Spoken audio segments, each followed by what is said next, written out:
Hello, everyone. Welcome. It's T1D Tuesday, our weekly series where we talk all things T1D. I'm your host this week, Nuclear, and joining me today is the one, the only Bearded Legend. I'm super excited to have him here today. Hello. I feel like if you've been in our community, you probably have at least heard of Bearded. He is definitely an OG around here. But Bearded, I want to go ahead and give you the floor, let you introduce yourself to everyone here today. Alrighty then. Well, first off, I appreciate y'all reaching out and having me on Of the course. show here. We're gonna call it a show. Yeah, it is a show. But I'm Bearded Legend. I am born and raised in Mississippi. I am definitely a Southern boy. Hunt, fish. In my spare time, I do play video games. Spend time with my wife, family, friends, all that good stuff. Um, and as of right now, I am actually preparing to be a father. So Yes, this is gonna be congratulations on interesting. that, by the way. That's super Thank you. exciting. That's your first First child, one. correct? Oh my goodness. Mhm. How are you feeling about that? Like that's got to be Honestly, I'm very excited. yeah, it's I'm very excited. It's gonna have a little minion running around here. yes. So that's always fun. Yes. I'm super excited for you. I think you're going to make a wonderful father. Thank you. Very great things coming up in your life. Not to like jump into it, but living life with T1D, have you thought about that in terms of like what that might look like as a father or like educating your child about what it's like to be T1D or Yeah, I mean, I've thought about it occasionally. If something like that were to happen, like if the child was to get diagnosed, Mhm. I can kind of educate my child on, diabetes and how to conquer it, because we all are gonna conquer it. Yes. So, Yes. We're getting there. just yeah, being able to just educate my child, because my wife, she knows all about it. Her dad's type 1, so Oh. she's been around it, so she kind of knows what to look for, and things of that nature as well. So it's all going to be about education and just making sure, God forbid that my child does Yeah. end up with type 1, that they know dad and mom are here to help Yeah. out. That's very interesting that your wife's father also has T1D. That's you must have a really great then support system, not only, maybe with your own family who knows what it's like having a Hmm. child with T1D, but your wife's side as well. Yes. It's very fortunate. Um, Obviously, we already have jumped in. You have T1D yourself. We can see you've got your which I don't even know which side my device is on. I'm like lifted up the wrong arm. You've got your CGM on. What's your connection to Breakthrough T1D though? How did you kind of get involved with us over here? Okay, so I was diagnosed in 2018. Oh, Around. that's fairly recently in your Hmm. adulthood, yeah. I'm a baby. Yeah. I'm a man, baby. Yeah, however you want to say it. But yeah, around 2020 is when I really got into content creation.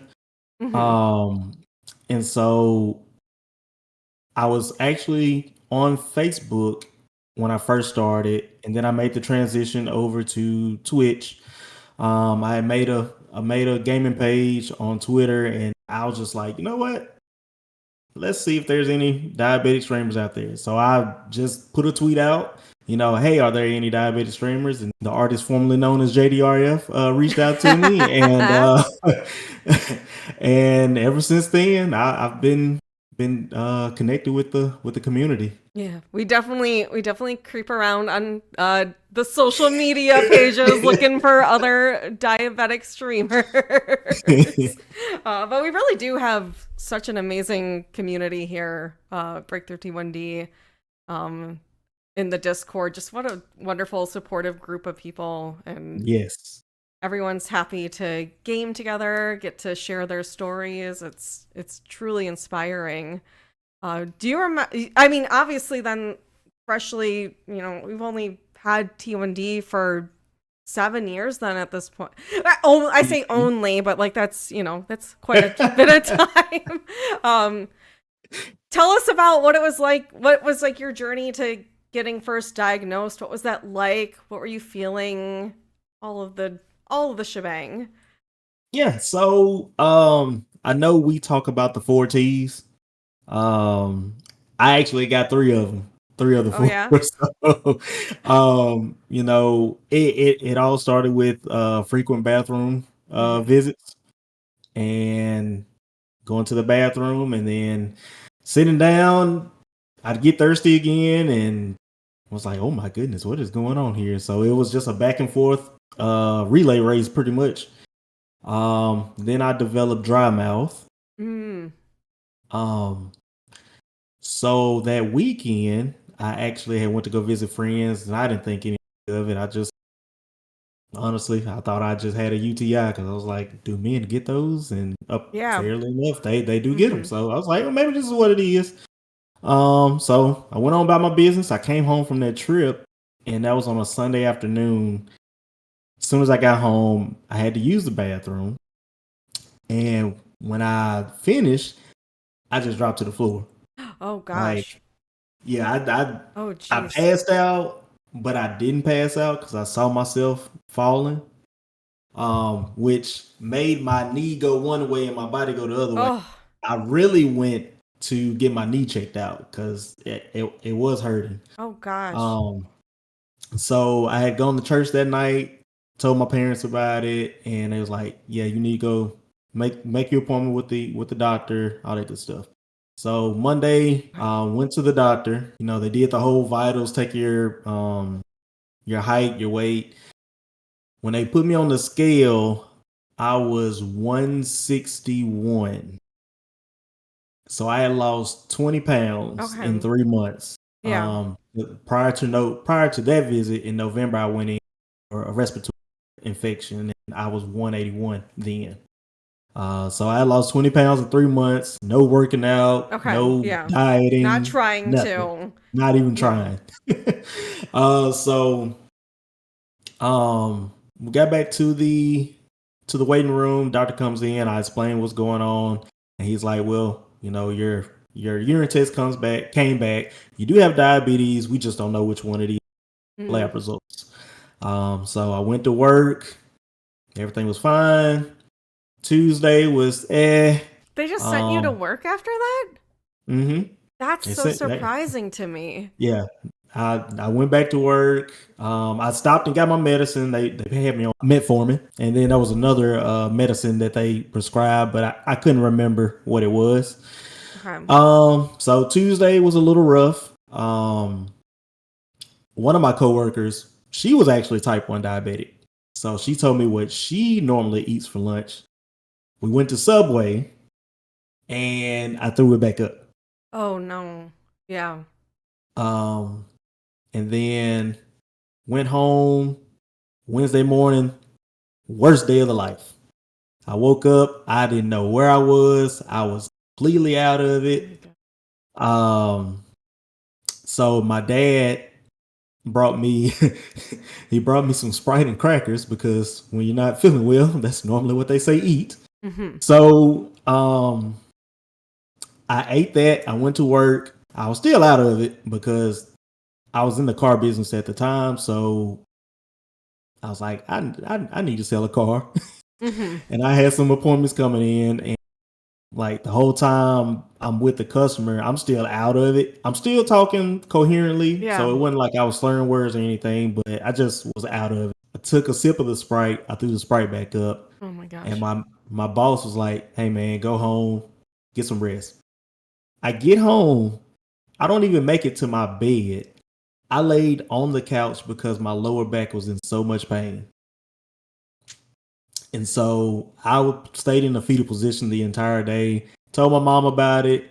She brought me brought me a salad to eat, and she went to church. And she was basically like, if you throw the food back up, let me know. Lo and behold, threw the food back up, Mm-hmm. and she came back to pick me up. I went back to my parents' house. Our neighbor, who was type 1 diabetic, who was also a member of Wow, our you have church. so many type 1 diabetics in your life. Yes, yes. So he comes over to check my sugar, and he was like, "We got to get now." My sugar was 400, and so when we got there, they actually told me that I went DKA Yeah. and I was dehydrated, and so they put me in ICU for a week until I Wow. was feeling better.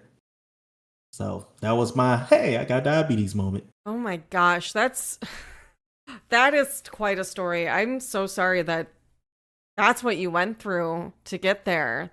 Mm-hmm. That is way more than I wish anyone would have to go to get that, reach that discovery.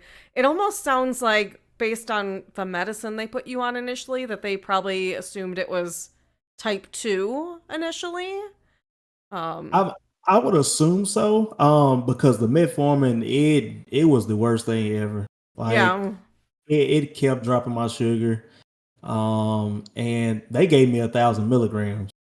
And so when I finally went to my endocrinologist and told him what I was taking, he was like, "Why in the world did they put you on that much power? Oh my gosh. Put you well."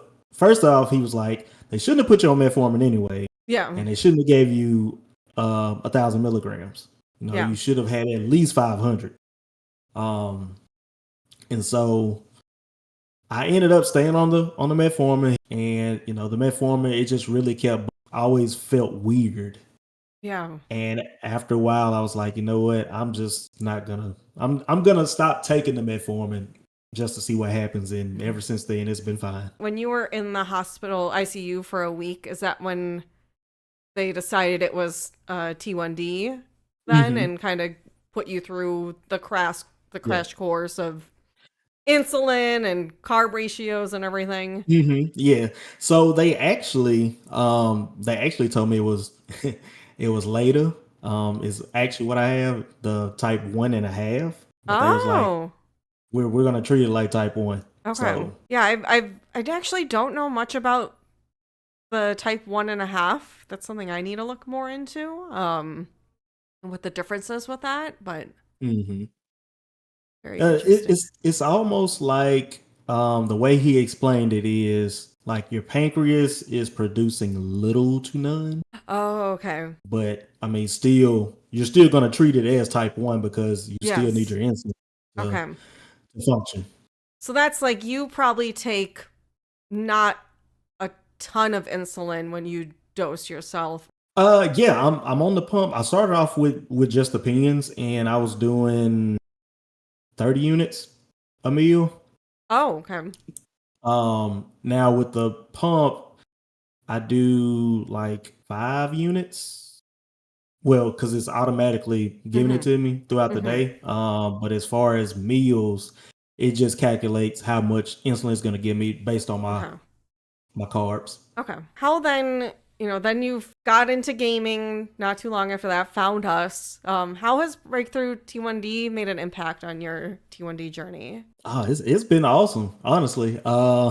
Just meeting everybody in the Discord. I try to come in here every day and kind of look at some of the general chat and the topics that are going on. I'm really enjoying the one question that Monique has been doing because Yes. it gives you a different perspective of what everybody's been going through. It's really been helpful. It's always made me want to advertise the community more because again, not everybody knows about type 1 and not everybody knows what we go through. So that has always been my goal ever since I started my journey. Yes, I love that. I think we all are very similar in a lot of ways, our experience, and it's like nice sometimes having that, oh, hey, you know exactly what I'm talking about when I say Mhm. I feel like my mouth is funny when I have low blood sugar or Mhm. um and that's why I love these T1D Tuesdays too, is just hearing everyone's stories and how we all experience T1D because it's at the same time very unique, very individualistic, but also there are these similarities where we can be like, hey, you understand what I'm going through, and it Mhm. feels good to know and to be understood. Yes, yes. Because I mean, people in my community, because I talk about it so much, they're learning. Mhm. It's so funny when I go into other people's stream because it's like, man, he talks about type 1 diabetes all, but I know they're joking, but it's always good to hear that people know me just for type 1 diabetes. Mhm.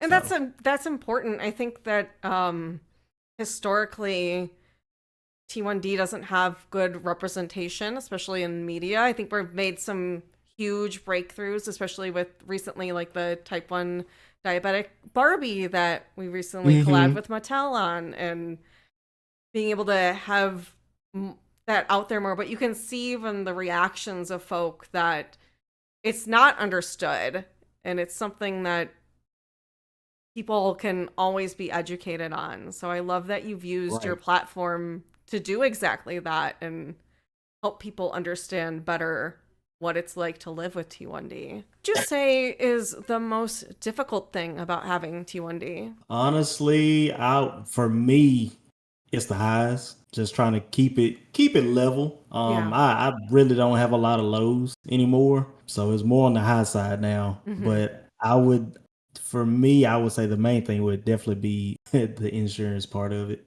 Oh, yeah, Oh, that is definitely frustrating. I'm sure a lot of other T1Ds can attest to, especially living in the US, unfortunately, hmm having to go through that and jump through hoops and be on the yes, phone sometimes for hours to try to get your life-saving medication. hmm That it's is very frustrating. it is very very frustrating. Yeah. Is that have you had recently kind of a incident of trying to get some medication or um, Not recently, but it has been it was a couple months ago when I made the career change. hmm. I guess at that point, everybody, every pharmacy was out of insulin, Oh no. because I'm pretty much on Novolog and Hmm. nobody had Novolog, and I was getting close to not having any more pens. So that was a struggle, and then some pharmacies didn't have the Dexcom. And I was like, this is getting frustrating. Yeah. Yeah, and And then that's of not course you even gotta, insurance at yeah, that point. That's just the supply chain and hmm that's and even then, even with the supply chain and on top of the insurance, having to meet your deductible, mhm. your prices are high, so Mhm. it's always a struggle with something. Yes. And I know that's something that we try to advocate for over here too is access to those things and because it's very scary going through am I going to be able to get more insulin before I run out because if I hmm don't that's going to end up trip to the hospital very Yeah. likely. Yeah, it's I do agree that's a very difficult part about living with type 1 diabetes. On the other hand though, as someone with T1D today, what gives you hope? The fact that we as a community and other chapters within the United States and UK and Australia that we're advocating Congress for it. Yes. Um, you know, it always makes me smile when I see the kids Congress go. Yes. Because I actually had a young man in our chapter here that went and he had a blast.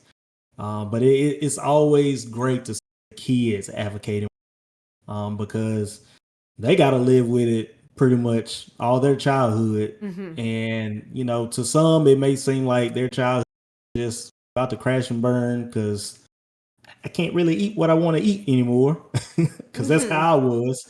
But just seeing them at Congress advocating to make a world a better place for type 1 diabetics just really it really puts a smile on my face. It does. That brings not only that, but seeing just like in our own community how passionate everyone is and how we really Hmm. rally together is truly inspiring and powerful. I feel so blessed every day getting to do the work I do with Breakthrough T1D and seeing folk like you putting their heart into fundraising and advocating for us who live with type 1 diabetes. Yes. It's incredible. And as you said too, it's not just here, it's global. I recently, back in June, we got to talk to Yasmin Robertson, who's part of the Breakthrough T1D UK team, and she talked Hmm. largely about how they work there with their own government to try to advocate for people with type 1 diabetes as well. So it's Yeah. definitely a global effort, as you said. Yeah. And big shout out to the T1D parents as well, because y'all are Yes. definitely doing your thing. Yes, it's not Definitely. easy. It's last week we talked to Tuna Fish, My T1D buddy. dad. You know, you were in chat for that one, and like that's that's a whole other side of the coin too. Trying to, being a parent is one thing, and then Hmm. having to also manage this 24/7 condition for your child Right. that is literally can be life or death.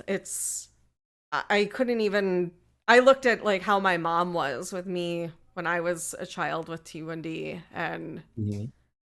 and she went through a lot to, make sure that I was okay. And yeah, big shout outs to the T1D parents out there for sure. How do you balance managing T1D among everything else in your life? How do you prioritize? Well, one thing honestly is the devices, the CGM, the pumps, just being able to have it handy on my phone whenever I'm out and about. And, I don't feel like I have to rush anywhere to, try to find a pen or anything like but it's always a top priority for me. I tend to check it whenever I wake up. I always check it when I get ready to eat. Um, Check it before I go to bed. And my wife, she actually has access to my readings as well. So if Love that. if my sugar is high, she'll let me know about it. My mom, she's the same way. So it's always great to have that support system. Yes. Just trying to keep it at the forefront of my life because sometimes you can forget Mm-hmm.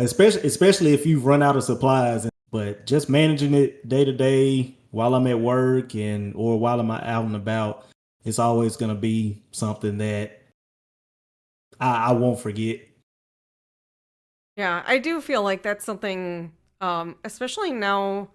Uh, I only recently got a CGM. I don't. Did you have a CGM from kind of the start then, getting diagnosed so No, late in I life, actually or no, I was actually so when I got diagnosed, my A1C was 12. okay?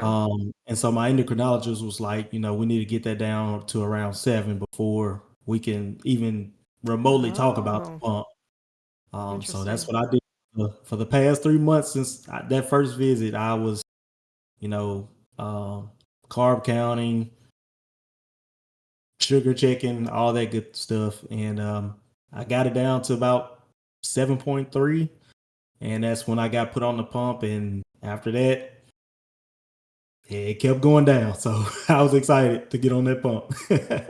That's good. I kind of like that in a way because I think it's important to know how to do things manually as well and not just rely on devices. I think Hmm. devices are very, very useful tools and are life changing and make our lives way easier, but there are Right.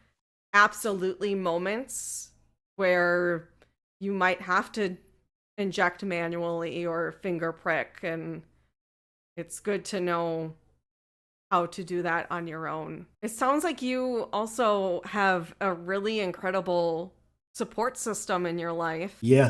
Having I that's something I think that is very, very rare to find here. I know I saw earlier in chat Burns Wheel saying how he only knew two people living with type 1 diabetes before joining our Mhm. Discord.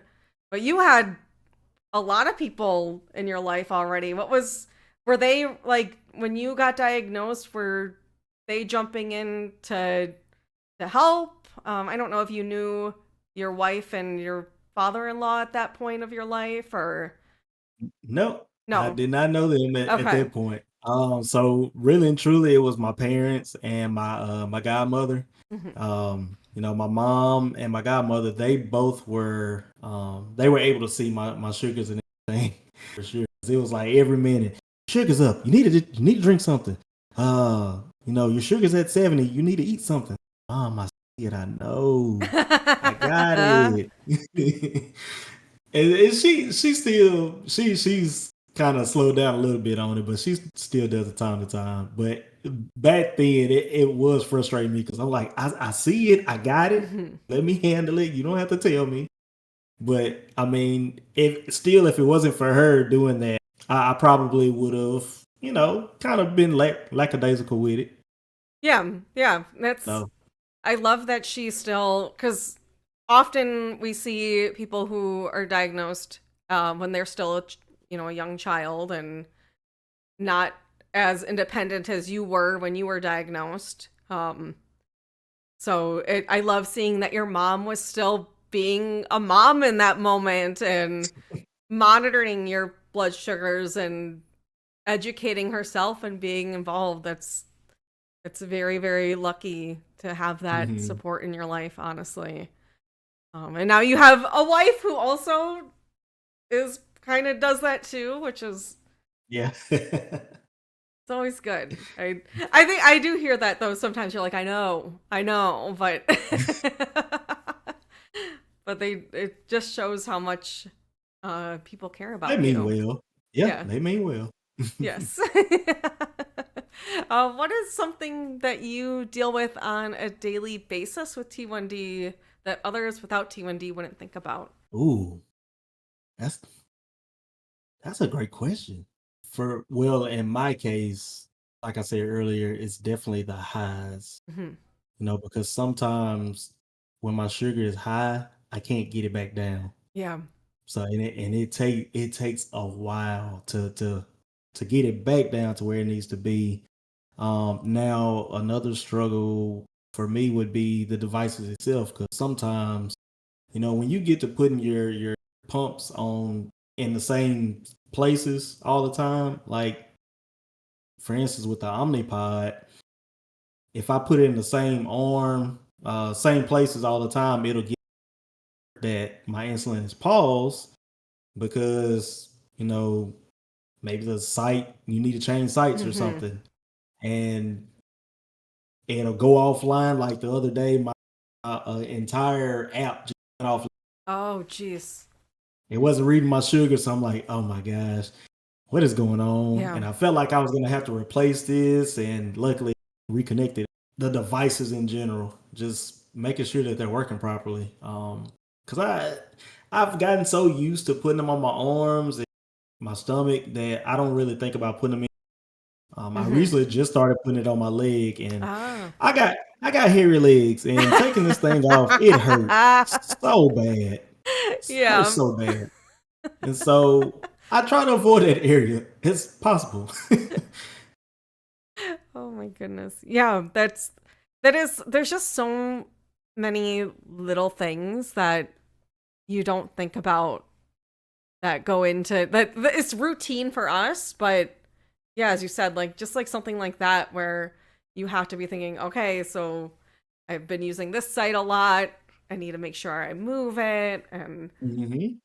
and I hear you with the highs too because that's also been frustrating for me too, where it feels like you get a high, you try to treat it, and then you have to wait, like 3 hours to maybe see if that dose of Yeah. insulin was enough to correct it, and Hmm. recorrect after that, and it can be frustrating as well. Yes. And I'm the type that I drink a lot of water. Hmm. So I take the insulin, I drink water, and I drink water, and Yep. I feel like I'm getting re-diagnosed all over Yeah. again. I also definitely do the same, trying to make sure I've had DKA once since having uh T1D, and it's that same. I really resonated when you were talking about how that's when I ended up going to the hospital. Was I was throwing up water. I was drinking water and instantly throwing it up, and that's what got me to go and got me. They're like, oh yeah, you're in DKA. So now when I have a high, I'm definitely like, all right, drink a bunch of water, make sure I'm flushing out Mm-hmm. any of those extra ketones and sugars, because I don't want to do that Yeah. again. it's Never. That it's was the a worst thing ever. horrible horror. If anyone who has gone through it probably can attest that it is horrible experience going through DKA. Don't ever want to see that again. On the other side of things, I know you said that you haven't been experiencing a lot of lows, but what's your go-to snack if you're having a low? Gummy bears or gummy worms. Ooh, I love That was the those. one thing that I hated that I had to give up because that is my favorite candy. Yeah.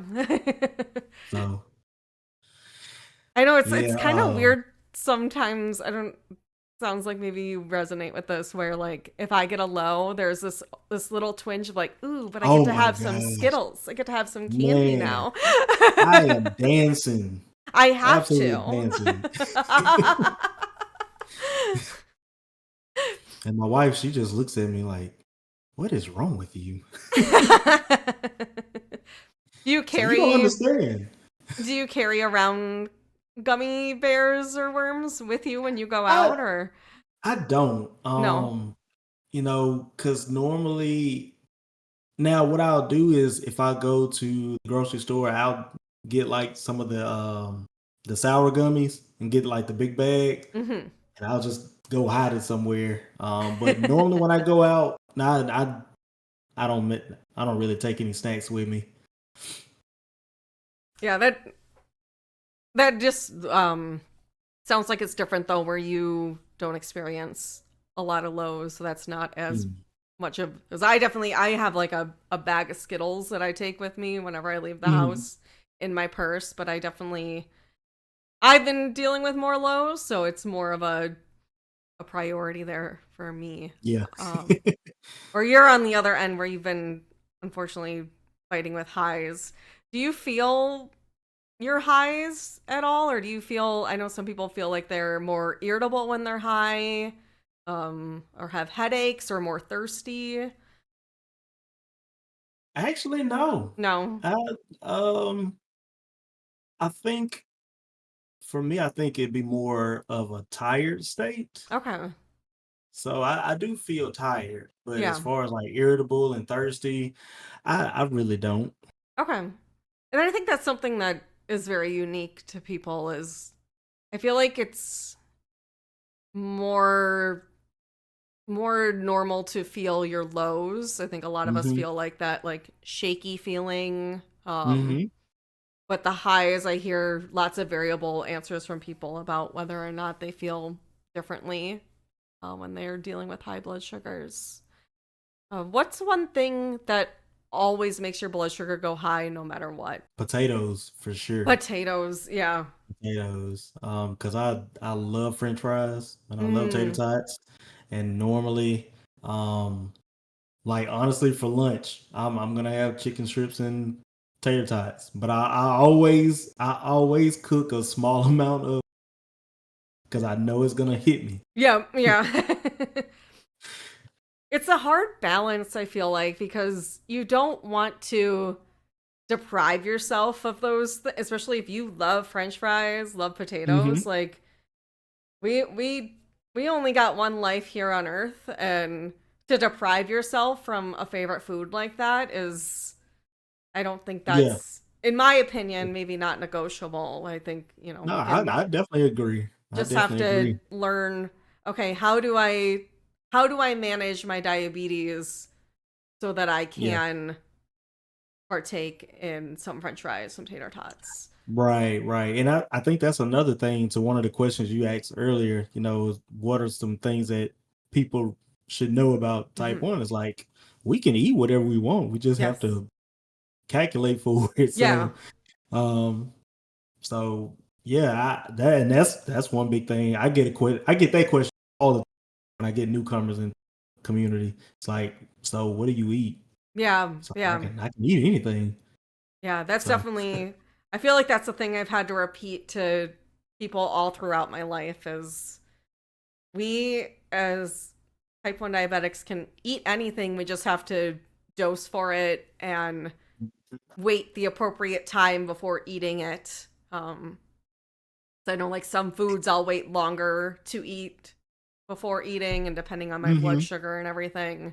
yeah. Um, but definitely And those, I feel you with those complex carbs, the potatoes, pizza's a big one I know for me, and pastas, where look, those are always, I know my blood sugar is going to shoot up after eating those, but so I'm not going without. right. So I have eaten so much since I got diagnosed that I automatically know how many each thing is. Like Hmm. with pizza, I only eat 3 slices every Hmm. time. So I'm like, all right, that's 75 carbs. Cool. Um, I'm I don't know how many of y'all in the chat like Ray Canes, and that meal in itself is always 100 carbs. So um I just some foods I automatically know what it's gonna be. So Yep. Yeah. That's what I was saying this another T1D Tuesday recently, where Mm, I feel like after a while you just can look at a food and you're like, oh, that's about this many units. Like I don't really, I find it very rare at this point in my life that I'm looking and actually calculating the carbs exactly, because mhm, you just kind of, you scan and and yeah. that's kind of sounds like where you're at too. hmm Do you have any other T1D influencers that you look up to or go to advice for? I would say pretty much everybody in the Breakthrough Discord. I really hadn't, reached out to anybody about advice or anything, but there's a lot of awesome people in there. Yeah. You, Mo, Emily, Tuna, Patch, Yes. all you guys, that I met early on in the work that you guys do. You and Emily and Mo, y'all are always ready to help whenever you guys can. So I definitely appreciate that. I'm sure everybody else appreciates that. I Oh, appreciate I you can't saying forget that. Larsenio. I can't forget Larsenio either. Yes. So Our leader of the bunch. yes.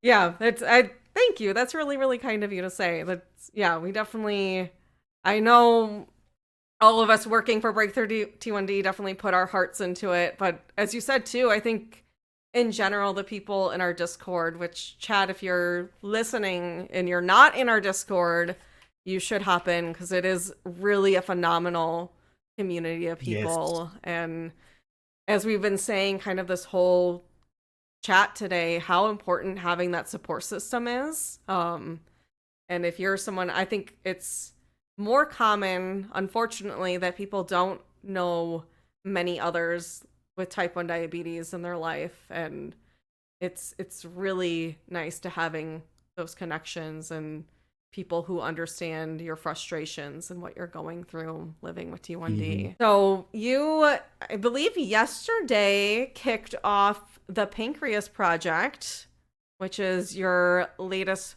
fundraising event you have going on right now. Can you tell us more about the Pancreas Project? The Pancreas Project.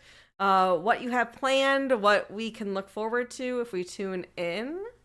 Yeah, yeah, for sure. And I always do it this in August because it coincides with so many events In my personal life, yesterday was actually my affiliate anniversary. I thought Oh. so. It was yesterday, and then this coming up Saturday is actually my birthday. I always Oh. try to do it around my birthday. Um, but I mean, mainly the Pankers Project, week long charity event. We're raising money and awareness. So Sunday we were actually supposed to go live with our podcast and Mm-hmm. have another member of the T1D community that I met that I personally know join us, but emergency, so we had to Mm. reschedule. But hopefully we can do it next Sunday because it's gonna be an awesome time. So his name is Matty Pace.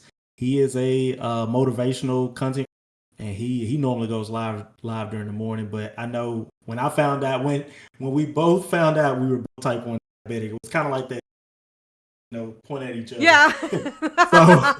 So when we both found out that we were connected by T1D, we had been trying to do a collab stream for the longest. Finally started doing the podcast. We got to brainstorming a special guest. Okay, this is my opportunity to get him on the podcast so we both talk about our journeys. Um, so we will be rescheduling that one. Hopefully it'll be next week.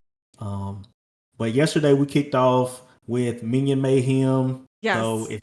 if y'all missed it, I was dressed up like a minion, It and was it was a really good outfit too. On the and I socials yeah, feeds if you haven't seen it.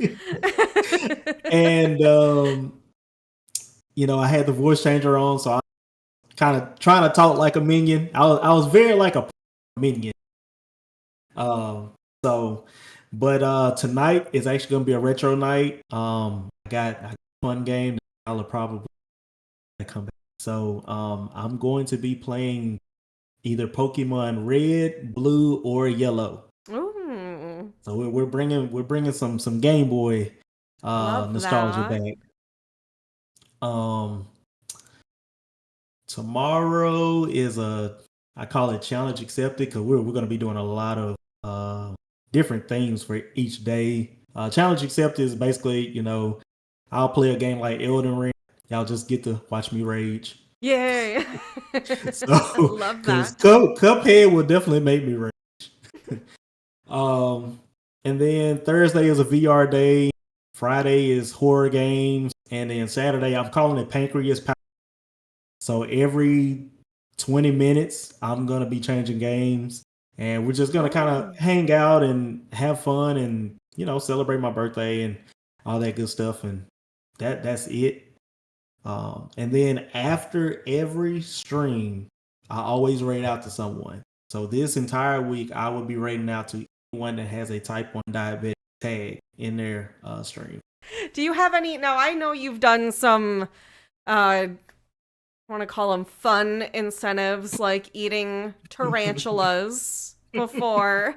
Do you have any milestone incentives like that happening this week? So I've already eaten a bug.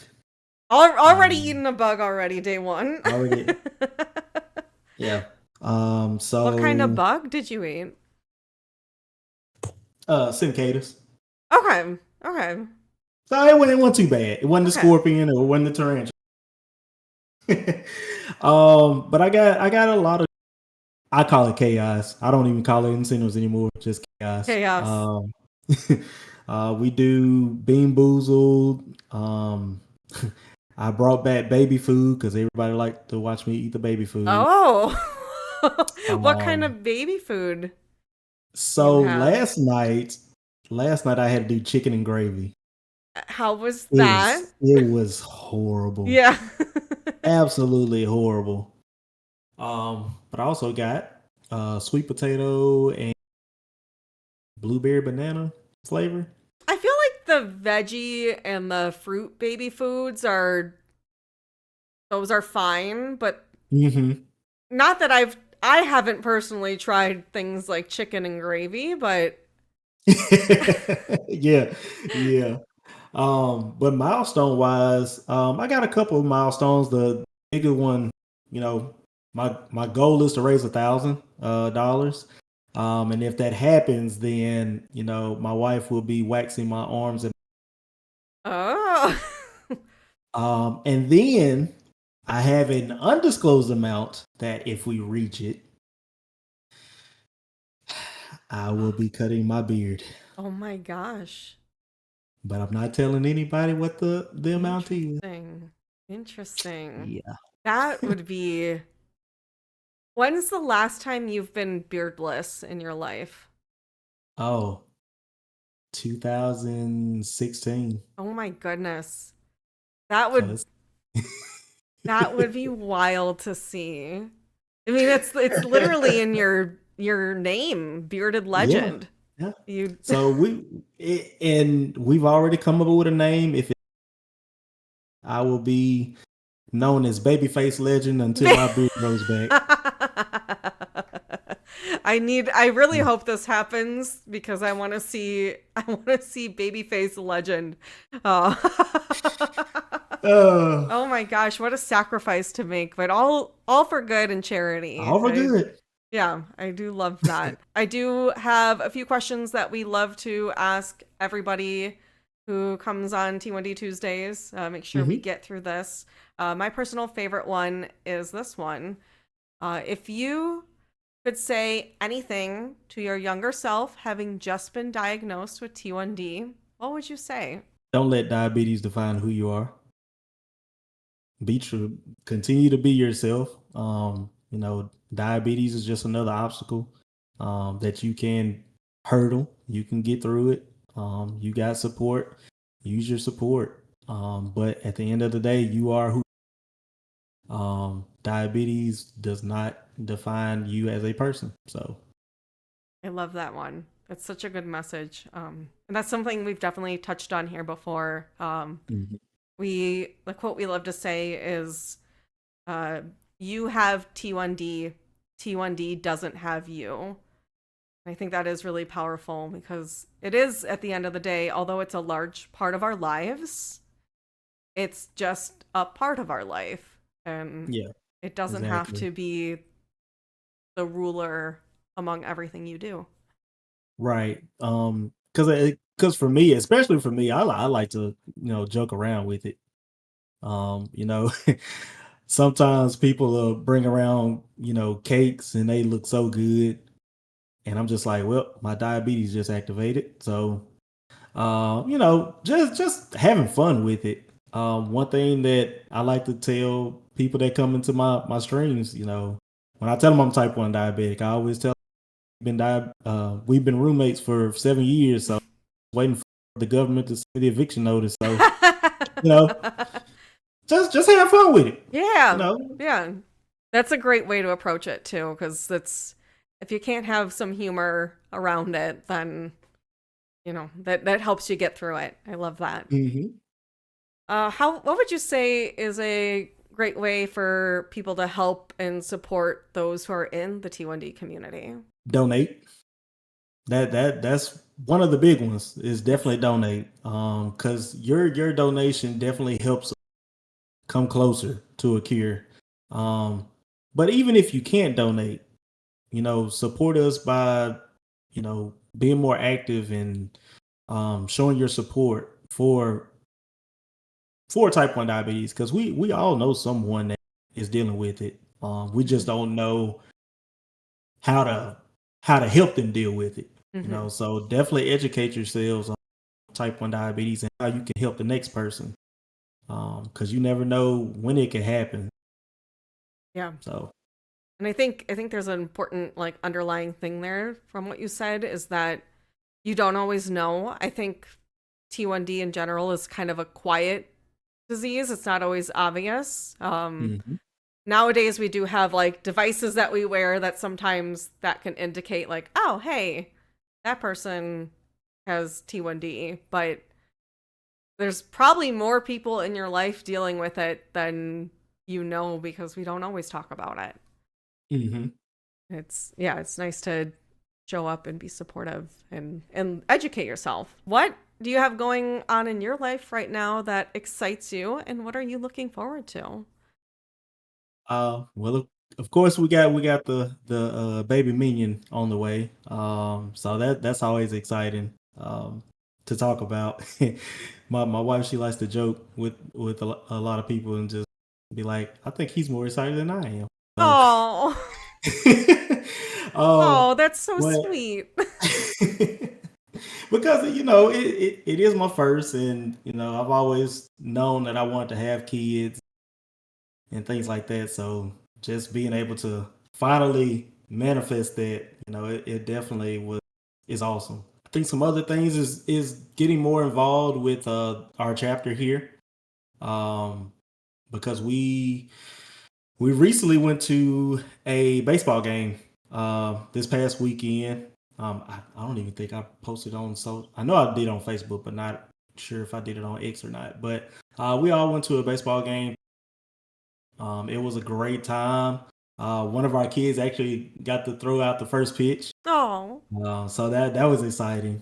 And just being able to meet other diabetics in my community, um, and learning more about what they go through on a day to day basis. Um, just really being more involved in the learning how I can help with my community. I love that. I love how like you're involved not only in our online space but also in your local chapter is really phenomenal, and I love hearing that. Um, it's the power of the community is Hmm. really phenomenal, and I'm glad that you're a part of that. Thank you so much for joining us today. I was a pleasure getting to talk to you and hear more about your story and your experience with T1D. And we will see you all next week for another T1D Tuesday. Have a great rest of your day. Bye. Later.